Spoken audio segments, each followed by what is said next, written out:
आमचं जिल्हा दामिनी पथक आहे. स्टुडंट पोलीस कॅडेट हा प्रोग्राम राबवण्याकरता आम्ही तुमच्याकडे आलेलो आहोत. या अगोदर पण आलेलो आहोत. तुम्ही ओळखता ना आम्हाला? पहचानते क्या? पुलिस को तो पहचानते होंगे ना. तर स्टुडंट पोलीस कॅडेट हा प्रोग्राम राबवण्यामागचा उद्देश असा की स्टुडंट आणि पोलीस यांच्यामध्ये समन्वय साधण्याकरिता, तुमच्यात आणि आमच्यात मैत्री करण्याकरिता हा प्रोग्राम आम्ही राबवत आहोत. आता तुम्ही आमची मदत कशी कराल? तुम्हाला आम्ही आमचे मित्र म्हटलेले आहेत, तर तुम्ही आमची मदत कशी कराल? समजा एका ठिकाणी जर भांडण जर चाललेले आहे, समजा तुमच्या गल्लीमध्ये शेजारी कुठेतरी तुम्ही रस्त्याने जाताना येताना जर एखाद्या ठिकाणी जर भांडण चाललेलं असलं, तर तुम्ही आमची मदत कशी कराल? बरोबर, लक्षात आहे तुमच्या. डायल 112 वर कॉल करून आम्हाला माहिती द्यायची.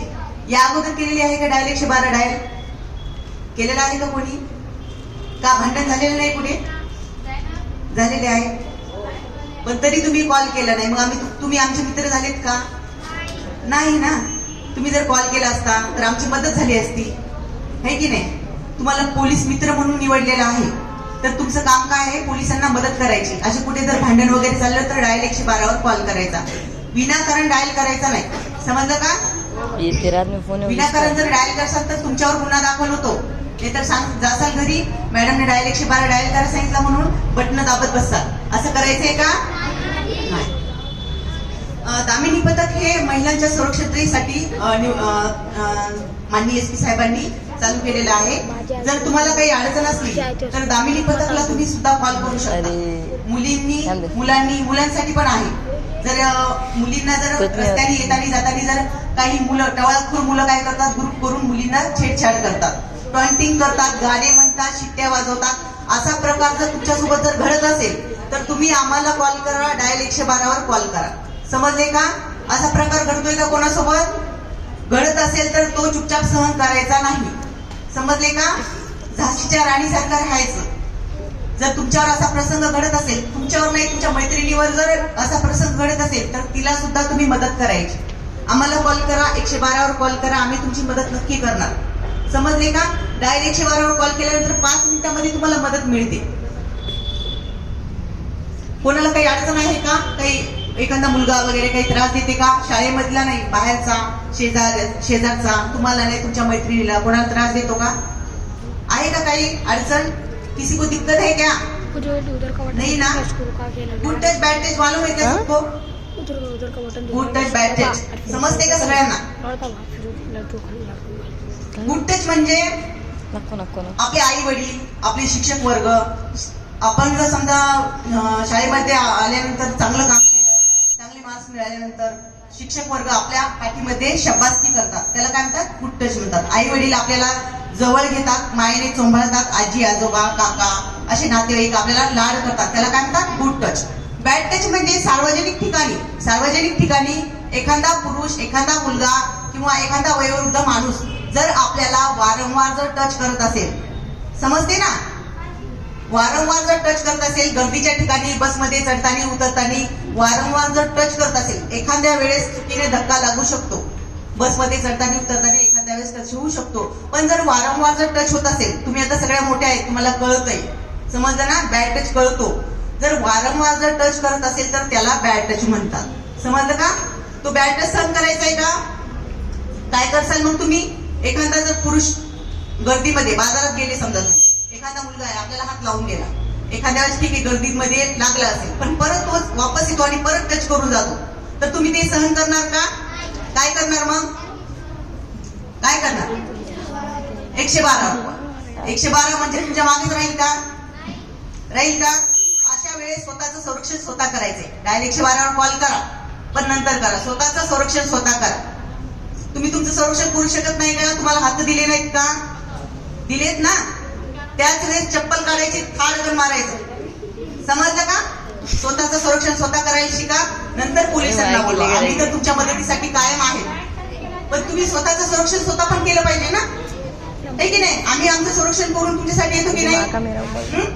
आम्ही पण महिलाच आहेत की नाही? तुमच्या मदतीसाठी येतो की नाही? मग तुम्ही पण तुमचं स्वतःचं संरक्षण स्वतः केलं पाहिजे की नाही? तुम्हाला तुमच्यावर गुन्हा दाखल होत नाही. तुमच्यावर जर अत्याचार होत असेल आणि तुम्ही जर मारत असाल तर तुमच्यावर गुन्हा दाखल होत नाही. समजलं का? समोरच्या व्यक्तीला शिक्षा मिळते. त्याच वेळेस तुम्ही चप्पल काढली, त्याला थाडकन मारलं तर त्याला त्यावेळेस शिक्षा मिळते. तो दुसऱ्या ठिकाणी असा वागेल का?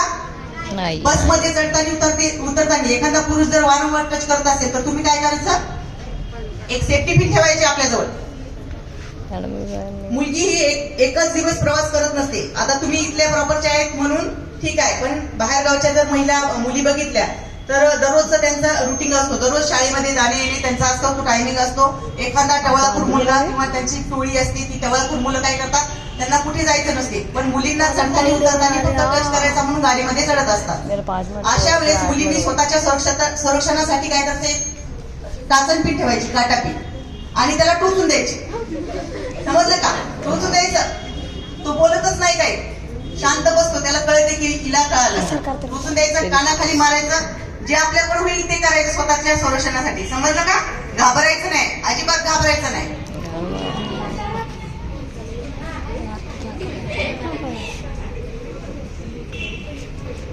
म्हणजे शेजारी पण कोणाला जर काही एखाद्या महिलेला अडचण असेल तर डायरेक्ट 112 कॉल करून माहिती द्यायची. फक्त बघायचं नाही, मदत करायची. मदत करायला शिका. ज्येष्ठ नागरिकांना रस्त्याने येताना जाताना, रस्ता ओलांडताना त्यांना मदत करा. पोलीस मित्र झालेत ना तुम्ही आता. ज्येष्ठ नागरिक असतात, काही आंधळे वयोवृद्ध असतात, त्यांना रस्त्या क्रॉसिंग साठी अडचण येते, तेव्हा तुम्ही काय करायचे? त्यांना मदत करायची. गाडी वगैरे चालवता का तुम्ही? कोण चालवते? हात वरी करा, हात वरी करा. बक्षीस आहे तुमच्यासाठी. हात वरी करा. ठीक आहे, चालवतात, बरेच चालवतात. 18 वर्ष झाले का तुम्हाला? नाही ना. मग 18 वर्ष पूर्ण झाल्याशिवाय तुम्हाला गाडी चालण्याचा अधिकार नाही. समजलं का? तुम्हाला लायसन मिळत नाही, तुम्हाला गाडी हातात घेण्याचा अधिकार नाहीये. जर का तुमच्याकडून ऍक्सिडेंट वगैरे झाला, काही झाला तर अपघात वगैरे झाला तर तुमच्यावर नाही, पण तुमच्या आई वडिलांवर गुन्हा दाखल होईल. समजलं का? आपले आई वडील जेलामध्ये जावं असे तुम्हाला वाटते का? आणि तुम्ही पण सुद्धा, तुम्ही गाडीवर बसता तर एकटे बसता का? एकटे बसत नाही. दोघं तर अगोदर असतात, तिसरा तर बसवतात, आणि चौथ्या टाकीवर समोर बसवण्याची तयारी असते. समोर आहे की नाही? असे 3 ट्रिपल सीट तर असतातच ऑलरेडी, पण चौथा बसवायची तयारी असते की नाही? आणि त्याच्यावर मग रील्स बनवणे, व्हिडिओ काढणे, हा पण प्रकार घडतोय. मग काय होते? ऍक्सिडेंट होतात, अपघात होते, आपला हातपाय मोडतो. आपण आता तुम्हाला बऱ्याच जणांना पोलीस कोणाला व्हायचंय? पोलीस किसको होणे का? व्हायचंय ना? जर समजा आपण आता गाडीवर गेलो, समजा आपला अपघात झाला, आपला पाय तुटला किंवा हात तुटला किंवा डोळा गेला, तर आंधळा लंगडा पोलीस असतो का? होऊ शकतो का?